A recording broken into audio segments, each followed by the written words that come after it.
A very good morning, student. Welcome to my class. Myself Kuldeep Singh, and I am your chemistry teacher at the Indian Revolutionary School. Basically बेटा हम लोग बात कर रहे थे class seventh के chemistry के एक बहुत ही important chapter acid and base के बारे में। ठीक है, एसिड बेस एंड सॉल्ट के बारे में। पिछले लेक्चर में हम लोगों ने एसिड से रिलेटेड बहुत सारी प्रॉपर्टीज़ पढ़ ली थी। ठीक है, बहुत सारे एसिड होता क्या है, एसिड के प्रॉपर्टीज़ क्या हैं। ठीक है, एसिड के टाइप कितने होते हैं, कौन एसिड बहुत इंपॉर्टेंट होता है, कौन एसिड बहुत इंपॉर्टेंट नहीं होता है, उन सारे टॉपिक्स का जिक्र हम लोग पिछले वीडियो में कर लिए थे। अब ये जो नेक्स्ट वीडियो है आपका, इसमें बस कुछ सेलेक्टिव प्रॉपर्टीज़ बची हुई है एसिड की, उसके बारे में देखेंगे। फिर आपका जो टर्म्स एसिड है आपके चैप्टर का वो ख़त्म हो जाएगा। फिर हम लोग मूव करेंगे नेक्स्ट टॉपिक बेसिस पे। ठीक है, तो इसको बताने से पहले आपको मैं एक बार रिवाइज कर रहा देता हूँ कि हम लोगों ने क्या क्या पढ़ा था। हमने देखा था कि एसिड के बारे में हमने समझा था कि acid are those substance which sour in taste and it can blue litmus paper to red litmus paper. ठीक है, और तीसरा जो हमारा था कि acids are those substance which produce H+ ion in water. ठीक है, तो ये 3-4 चीज़ें हम लोगों ने देखा था। फिर उसके प्रॉपर्टीज़ के बारे में उसके टाइप्स के बारे में देखा था। हमने देखा था कि ये 2 टाइप्स के होते हैं, ऑर्गेनिक और मिनरल एसिड। ऑर्गेनिक में हमने देखा था कि ये ऐसे एसिड हैं जो कि प्लांट वगैरह से डिराइव करते हैं, जैसे आपका एसिटिक एसिड हो गया, ऑक्सैलिक एसिड हो गया। फिर हमने देखा था कि कौन कौन से फ्रूट में किस तरह के एसिड मिलते हैं। ठीक है, आज अब हम लोग बात करते हैं दूसरे टॉपिक्स पे एसिड के बारे में। हमने देखा था कि टाइप्स ऑफ एसिड कितने थे, organic and mineral. On the basis of resources, कहाँ से मिल रहे हैं, कैसे ऑब्टेन हो रहे हैं, उसके बेस पे जो एसिड होते हैं वो कितने टाइप के होते हैं, 2 टाइप के। अब जो दूसरा टाइप है ये हम लोग देखेंगे कि present of amount of water in acid. Acid में कितने अमाउंट और कितना अधिक अमाउंट ऑफ वाटर का है, कितना कम अमाउंट वाटर का है, उसके बेस पे एसिड को कैटेगराइज किया गया है 2 पार्ट में। सबसे पहला आपका है डाइल्यूट एसिड और दूसरा है आपका कंसंट्रेट एसिड। देखो बेटा, डाइल्यूट एसिड वो एसिड हैं जिसमें वाटर का अमाउंट क्या होता है, वाटर का अमाउंट लेस होता, वाटर का अमाउंट ज़्यादा होता है। अगर एसिड में वाटर का अमाउंट ज़्यादा है तो उस एसिड को हम बोलते हैं डाइल्यूट। जैसे आप लोग सुने होंगे कि किसी चीज़ को डाइल्यूट करना, डाइल्यूट करने का मतलब क्या, उसमें वाटर को ऐड करना। तो अगर किसी एसिड में वाटर का अमाउंट ज़्यादा है तो उस एसिड को हम डाइल्यूट एसिड बोलेंगे। जैसे ये सारे में हो सकता है, जैसे HCl। अगर HCl हमने लिया, हाइड्रोक्लोरिक एसिड, इसमें हमने वाटर का अमाउंट ज़्यादा रखा तो ये आपका किस में कन्वर्ट हो जाएगा, डाइल्यूट में। ठीक है, ये किस में आपका कन्वर्ट हो जाएगा, डाइल्यूट में। अगला जैसे कॉन्सनट्रेटेड एसिड, जो कॉन्सनट्रेटेड एसिड है इसमें क्या होता है, अमाउंट ऑफ वाटर क्या होता है, इसमें कम होता है। ज़्यादा क्या होता है, इसमें एसिड का अमाउंट ज़्यादा होता है। ठीक है, कॉन्सनट्रेट मतलब क्या होता है, संघन, मतलब ज़्यादा अमाउंट में एसिड रहेगा तो उसको हम बोलेंगे कॉन्सनट्रेटेड एसिड। और किसी एसिड में ज़्यादा अमाउंट में वाटर रहेगा तो उसको हम क्या बोलेंगे, डाइल्यूट एसिड। तो इसमें अमाउंट ऑफ वाटर क्या होगा, लेस होगा। इसमें अमाउंट ऑफ वाटर क्या होगा, लेस होगा। इसमें क्या होगा, ज़्यादा होगा। तो ये डाइल्यूट HCl भी हो सकता है और यहाँ पे कॉन्सनट्रेट HCl भी हो सकता है। ठीक है, तो on the basis of amount of water the acid can be categorize into 2 types, dilute acid and concentrated acid. Concentrated acid are those acid which contain less amount of water, and dilute acid are those type of acid which contain high amount of water. ठीक है, तो ये 2 basis पे हमको जानकारी देता है, 2 type. ये जो आपका टाइप्स है, ठीक है, ये बताता है कि एसिड में कितने अमाउंट ऑफ वाटर है। क्लियर हुआ। अब अगले टॉपिक्स पे मूव करते हैं। देखो दिया हुआ है रिएक्शन ऑफ एसिड, मतलब एसिड का रिएक्शन कैसे होता है। एसिड किसी से रिएक्ट करता है, आखिर में जो रिएक्शन आप देख ही रहे हो कि अगर जो आपके बॉडी पे पड़ता है तो वो खतरनाक तरीके से बॉडी को जला वगैरह देता है। ठीक है, रिएक्शन ऑफ एसिड, एसिड का रिएक्शन किससे ये किस तरह से रिएक्ट करता है, तो आपके सिलेबस में केवल एक ही टाइप का रिएक्शन है कि अगर हम एसिड को मेटल पे रखेंगे, मेटल से रिएक्ट कराएंगे, मेटल के ऊपर फेंकेंगे, तो किस तरह का रिएक्शन होगा, किस तरह के चेंजेस आएंगे, उसको हम देखते हैं इस टॉपिक्स में। पहली बात तो आप मेटल्स समझ लो। मेटल्स का मतलब बेटा देखो, मेटल ऐसे सबस्टेंस होते हैं जो कुछ क्राइटेरिया को फॉलो करते हैं। जैसे आपका अगर कोई सबस्टेंस हार्ड है तो वो हो सकता है कि मेटल हो। हार्ड होने के साथ साथ उसमें एक प्रॉपर्टीज होनी चाहिए मेलिएबिलिटी की। मेलिएबिलिटी का मतलब होता है बेटा कि अगर उस सबस्टेंस को पीटने पर वो सीट में कन्वर्ट हो जा रहा है, तो इस प्रॉपर्टीज को हम बोलते हैं मेलिएबिलिटी। तो अगर किसी सबस्टेंस के अंदर मेलिएबिलिटी की प्रॉपर्टी है तो it should be acid, it can be acid. ठीक है, ये एसिड हो सकता है, sorry, it can be metal, ये मेटल हो सकता है। ठीक है, उसके बाद मेलिबिलिटी के साथ साथ एक और प्रॉपर्टीज होती है डक्टाइल। डक्टाइल, अगर जो कोई सबस्टेंस आपका डक्टाइल है, इसका मतलब ये है कि उसको हम वायर के फॉर्म में कन्वर्ट कर सकते हैं। तो अब आप दिमाग लगाओ कि जैसे आप देखते हो आयरन का वायर बना होता है, ठीक है, आयरन की सीट भी, पतली पतली सीटें भी मिलती हैं, तो बताओ वो मेटल हो सकता है कि नहीं हो सकता है? बिल्कुल हो सकता है।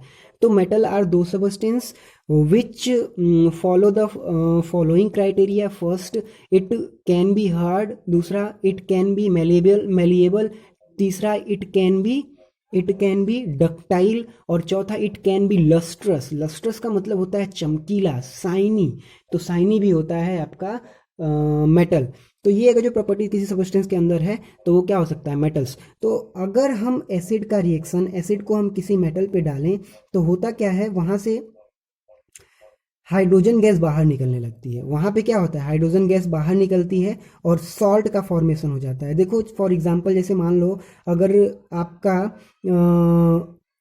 आपका जो है कोई रॉड है, ठीक है, कोई रॉड है आयरन की, उस पर बहुत जंग लगा हुआ है, रस्ट का फॉर्मेशन हुआ है, तो अगर आप उस पर एसिड डालोगे तो रस्ट का फॉर्मेशन क्या हो जाता है? ख़त्म हो जाता है, तो साफ़ हो जाता है। तो ये यही वाला रिएक्शन है। वहाँ पे एसिड क्या करता है, मेटल से रिएक्ट करके सॉल्ट और हाइड्रोजन गैस का फॉर्मेशन करता है। इसमें एक ही रिएक्शन मैं बताता हूँ। जैसे आपका अगर जो कोई एसिड है HCl, ठीक है, प्लस यहाँ पे मैग्नीशियम भी1, ठीक है, मैग्नीशियम देखे हो, देखना लैब में ये आपको जो है मिल जाएगा बढ़िया से, यहाँ पे हम नहीं बता सकते इसका।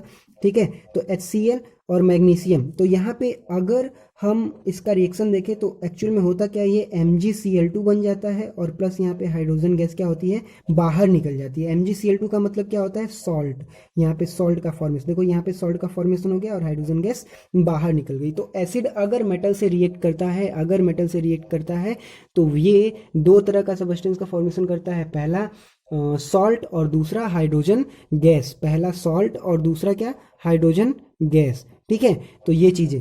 अब अगला देखो, रिएक्शन भी हो गया। यूज ऑफ एसिड, एसिड का यूज कितना है, क्या इंपॉर्टेंस है एसिड का, उसके बारे में हम थोड़ा सा देख लेते हैं। देखो बेटा, आप सबसे इंपॉर्टेंट यूज है आपके बॉडी के अंदर ही है। पता है, कभी कभी आप लोग ध्यान देना, जब पेट खाली रहता है, मतलब उसमें फूड नहीं गया रहता है, भूखे रहते हो, तो एक डकार टाइप में आती है, तो आपके ऊपर जब आती है तो आपका गला जलने लगता है। इस टाइप का आप लोग फील किए होंगे। लोग कहते हैं अरे एसिडिटी हो गई। ठीक है, तो उसके पीछे रीज़न होता है बेटा HCl का सिक्रीशन।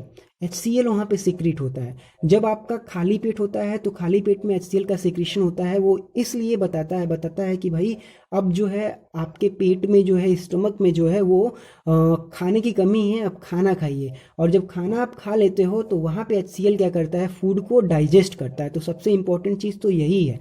जो HCl हम लोग देखते हैं इनऑर्गेनिक कंटेंट्स में, वो आपके बॉडी में भी पाया जाता है, सिक्रीट किया जाता है स्टमक के द्वारा, और वो HCl क्या करता है, फूड को डाइजेस्ट करने में हेल्प करता है। ठीक है, तो सबसे बड़ा इंपॉर्टेंस, सबसे बड़ा यूज़ तो इसका यही हो गया कि आपके बॉडी के अंदर पाया जा रहा है। क्लियर। दूसरा देखो, HCl का यूज़ बेसिकली किया जाता है आपका रस्ट को छुड़ाने में। ठीक है, रस्ट को साफ करने में HCl का यूज़ किया जाता है। अगर आपके पास कोई जंग लगी हुई छड़ है बहुत दिनों से रखी हुई, या फिर कोई लॉक है जिसमें जंग लग गया है, खुल नहीं रहा है, तो अगर आप उसमें एसिड डाल देते हो तो पूरा का पूरा जो रस्ट होता है वो साफ हो जाता है। ठीक है, तो उसमें आपका यूज़ किया जाता है एसिड का, HCl का। ठीक है, दूसरा आपका एसिड है H2SO4, जिसको हम क्या बोलते हैं, सल्फ्यूरिक एसिड, और इसको हम क्या बोलते हैं, हाइड्रोक्लोरिक एसिड। सल्फ्यूरिक एसिड का जो सबसे इंपॉर्टेंट यूज है वो बैटरीज में, आप ध्यान से देखते हो कि बैटरीज में लिक्विड भरा रहता है, वो लिक्विड आपका H2SO4 ही होता है। समझ में आया? वो जो लिक्विड होता है, जो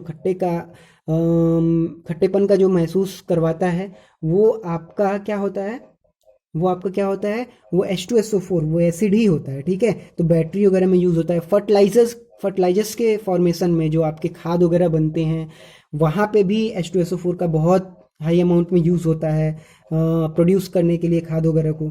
ठीक है, अगला ये जो आपका है HNO3 का मतलब होता है नाइट्रिक एसिड। जो नाइट्रिक एसिड का सबसे इंपॉर्टेंट यूज है बेटा, ये ब्लास्ट करने में, एक्सप्लोजिव मटेरियल बनाने। एक्सप्लोजिव का मतलब होता है ऐसा मटेरियल्स जो ब्लास्ट करे, बर्स्ट करे। ठीक है, तो एक्सप्लोजिव में इसका यूज होता है, जैसे कोई बम वगैरह बनाने में HNO3 का यूज होता है, वहां पे ये एक्सप्लोजिव सब्सटेंस के रूप में यूज किया जा सकता है HNO3।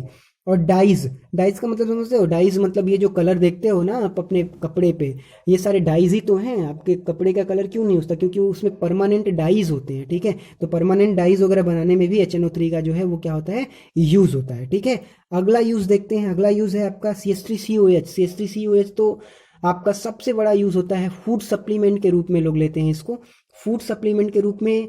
जैसे विनेगर हो गया, ठीक है, विनेगर को आप फूड सप्लीमेंट के रूप में लेते हो कि नहीं लेते हो? लेते हो ना, तो ये बहुत इसका इंपॉर्टेंस है। ठीक है, अगला यूज भी देख लो, जैसे मान लो ऑक्जेलिक एसिड, ये आपके बॉडी को बहुत अच्छा सप्लीमेंट प्रोवाइड करता है, जो कि आपका स्पेनिच वगैरह में पाया जाता है, टमाटर वगैरह, टोमेटो वगैरह में पाया जाता है। लैक्टिक एसिड आपके मिल्क में प्रेजेंट होता है। तो बहुत ही यूजेस हैं आपके एसिड के डेली लाइफ में। तो मुझे जहाँ तक लग रहा है, अब एसिड से रिलेटेड जितने भी टर्म्स थे अभी तक के, वो सारे क्लियर करवा दिए जा चुके हैं। अब आप इसको देखो, लर्न होने में तो थोड़ी प्रॉब्लम होगी आपको। आपको करना क्या है, एक स्थिरता से बैठना है, लेक्चर को बहुत अच्छे से आराम से देखना है, और देखने के बाद पूरी तरह से इसको लर्न कर लेना है। क्योंकि अगर लर्न नहीं करोगे तो इसका मतलब कुछ एडवांटेज नहीं मिलेगा। बाकी एसिड्स के बारे में आप लोग समझ गए, यूज ऑफ एसिड का यूज कहाँ कहाँ पे होता है ये भी आपको समझ में आ गया होगा। अब अगले टॉपिक्स पे बढ़ते हैं, हम लोग बेसिस के बारे में पढ़ेंगे। बेस, एक्चुअल में बेस क्या होता है? तो देखो, यहाँ पे मैं बेस बताने से पहले आपको बता दूं कि अगर आप एसिड को बहुत अच्छे से पढ़ लेते हो, जो भी वीडियो में बताया जा रहा है, जो भी दिखाया जा रहा है, अगर आप उसको बहुत अच्छे से पढ़ लेते हो तो आपको बेस में बहुत ही दिक्कत नहीं होगी। क्योंकि हम कंपैरेटिवली स्टडी करेंगे, कंपेयर करके स्टडी करेंगे। तो जैसे डिफरेंस लगा करके स्टडी करेंगे, तो एक और आपका एसिड भी याद होता जाएगा, एक और आपका बेस भी याद होता जाएगा। अब बोलोगे सर कैसे ऐसे करेंगे? सिंपल सा है बेटा। क्या करते हैं, एक कॉलम बनाते हैं, हम एक कॉलम बनाते हैं समझने के लिए, उसके बाद फिर बेस को थोड़ा सा समझाते हैं। एक कॉलम बनाते हैं, एक तरफ हम लिखते हैं एसिड और दूसरी तरफ बेस। तो सबसे इंपॉर्टेंट पहला प्रॉपर्टीज एसिड की क्या थी? सोर इन टेस्ट। उसी तरह से बेस की जो पहली प्रॉपर्टीज है ना बेटा, वो बीटर इन टेस्ट है। किस तरह का टेस्ट है? बीटर है। मतलब आपका base are those substance which is bitter in taste. ठीक है, तो जिस तरह से एसिड का टेस्ट क्या था? सोर था, उस तरह से बेस का टेस्ट क्या है? बीटर है। जिस तरह से एसिड का टेस्ट क्या था? सोर था, उस तरह से बेस का टेस्ट क्या है? बीटर है। ठीक है, दूसरी प्रॉपर्टीज हम लोग देखते थे कि एसिड जो था वो ब्लू को किस में कन्वर्ट करता था? रेड में कन्वर्ट करता था। और यहाँ पे एसिड उल्टा उसका, वो क्या करता है, सॉरी, ब्लू को रेड में कन्वर्ट करता था। ठीक है, और ये आपका दूसरी तरफ बेस जो है आपका बिल्कुल उल्टा है उसका, वो क्या करता है? रेड को ब्लू में कन्वर्ट करता है। ये क्या करता है? रेड को ब्लू में कन्वर्ट करता है। ये ब्लू लिटमस पेपर को क्या करता था? रेड लिटमस पेपर में कन्वर्ट करता था। और ये आपका रेड लिटमस पेपर को क्या करता है? ब्लू लिटमस पेपर में कन्वर्ट करता है। तो ये आपका सबसे इंपॉर्टेंट प्रॉपर्टीज है किसकी? बेस की। क्लियर हुआ? तीसरी देख लेते हैं। तीसरा हम लोगों ने देखा था कि acid are those substance which gives H plus ion, वो क्या करता था जब वाटर में जाता था H प्लस आयन को लिबरेट करता है। एसिड आर दो substance which gives H plus ion in aqueous solution, in watery solution. Water solution में जाने के बाद ये किसका फॉर्मेशन करता था, H प्लस आयन का। उसी तरह से आपका बेस क्या करता है, जब वाटर में जाता है तो OH माइनस का सिक्रीशन करता है, लिब्रेशन करता है, ठीक है, OH माइनस का। तो यहाँ पे H प्लस आयन का ये फॉर्मेशन करता था और ये किसका करता है, OH माइनस का फॉर्मेशन करता था, ठीक है। तो इस तरह से कंप्लीटली अगर स्टडी देखें तो हमें एसिड का भी हमें लर्न हो गया और बेस का भी लर्न हो गया। कैसे लर्न हुआ देखते हैं। सबसे पहले हम देखते हैं एसिड क्या था, तो acid are those substance which sour in test. तो हम देखते हैं बेस क्या है, तो base are those substance which sour in which bitter in test. दूसरा क्या था, asset turns blue litmus paper to red litmus paper. उसी तरह से आपका base turns red litmus paper to blue litmus paper. तीसरा क्या था, acids give H plus ion इन aqueous solution, base give OH minus ion इन aqueous solution। तो यहाँ पे आपको, मुझे जहां तक लगता है, लर्न हो गया होगा बहुत अच्छे से, ठीक है। एक और प्रॉपर्टीज देख लेते हैं बेस की जो इंपॉर्टेंट है। कुछ बेस जो होते हैं बेटा, बस कुछ ही बेस जो होते हैं वो वाटर में सॉल्युबल होते हैं। सारे बेस वाटर में सॉल्युबल नहीं होते हैं, जबकि एसिड सभी सॉल्युबल होते हैं। सारे बेस जो होंगे वो वाटर में सॉल्युबल नहीं होंगे, और जो बेस वाटर में सॉल्युबल होंगे उन बेस को हम बोलेंगे alkali base, ALKLI, alkali base. कौन सा बेस बोलेंगे, एल्कलीज, ठीक है, एल्कलीज बोलेंगे। देखो, some base soluble in water called alkalis. अब ये एल्कलीज कौन कौन से बेस है, तो देखो, अच्छा एक चीज और, हम थोड़ा सा एग्जांपल ले लेते हैं पहले एसिड का। एसिड का एग्जांपल क्या था बेटा, HCl, ठीक है, H2SO4, ठीक है, उसके बाद फिर आपका था HNO3। उसी तरह से बेस का जो एग्जांपल है बेटा वो है आपका NaOH। जहां पे आप OH देखो, जिस भी फॉर्मूला में देखो, फॉर्मूले में वो आपका बेस होता है, ठीक है, वो आप समझ जाना कि ये बेस है, ठीक है। जिस भी फॉर्मूले में देखो, तो ये क्या है, NaOH, तो क्या होगा, बेस। अब ये बताओ मुझको, CaOH का होल ट्वाइस बेस है कि नहीं है, क्योंकि यहाँ पे देखो O और H दिख रहा है, ठीक है। ये बताओ ये बेस है कि नहीं है, बिल्कुल है। क्यों, क्योंकि यहाँ पे OH दिख रहा है, ठीक है, तो ये आपका बेस होगा। अब इसका नाम क्या है, सोडियम हाइड्रोक्साइड, इसका नाम क्या है, कैल्शियम हाइड्रोक्साइड, और इसका नाम है पोटेशियम हाइड्रोक्साइड, ठीक है। तो ये चीजें हो गई बेस के बारे में, बेस के एग्जांपल भी हमने देख लिया। अब बेस का एग्जांपल देखने के बाद हम लोग देखते हैं रिएक्शन ऑफ बेस के बारे में। बेस कैसे रिएक्ट करता है, तो देखो, जो पहला रिएक्शन एसिड का था बेस के साथ, बिल्कुल हूबहू वही रिएक्शन हमारा बेस भी करता है मेटल के साथ।